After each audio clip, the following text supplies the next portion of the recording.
AI రాకతో ప్రపంచవ్యాప్తంగా tech రంగం శరవేగంగా మారిపోతోంది. ఈ మార్పును అందిపుచ్చుకోవడంలో భాగంగా టెక్ దిగ్గజం గూగుల్ తన ఉద్యోగులకు ఒక కీలక ప్రతిపాదన చేసింది. కంపెనీ అమలు చేస్తున్న ఏఐ ప్రణాళికలకు అనుగుణంగా తమను తాము అప్డేట్ చేసుకోలేని వారు లేదా సిద్ధంగా లేని వారు స్వచ్ఛందంగా పదవి విరమణ చేయవచ్చని సూచించింది.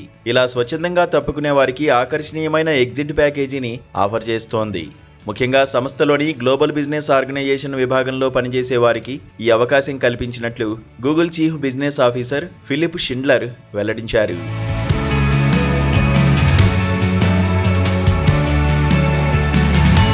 గూగుల్ మాతృ సంస్థ ఆల్ఫాబెట్ 2025 నాటికి $400 బిలియన్ భారీ ఆదాయాన్ని ఆర్జించినప్పటికీ భవిష్యత్ అంతా ఏఐ పైనే ఆధారపడిందని సంస్థ భావిస్తోంది.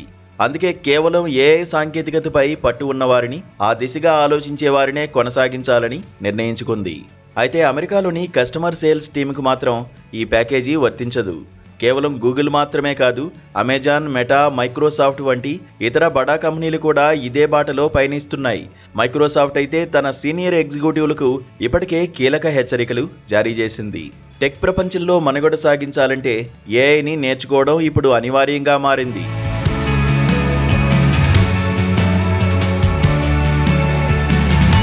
మరోవైపు ఏఐ రంగంలో తన ఆధిపత్యాన్ని చాటుకునేందుకు గూగుల్ భారీగా నిధులను సమీకరిస్తోంది. బాండ్ల జారీ ద్వారా కేవలం 24 గంటల్లోనే ఏకంగా 2.9 లక్షల కోట్ల రూపాయలను మార్కెట్ నుండి సేకరించింది. ఈ భారీ నిధులను కృత్రిమ మేధ అభివృద్ధికి, ఏఐ ప్రోగ్రాంల విస్తరణకు ఉపయోగించనుంది.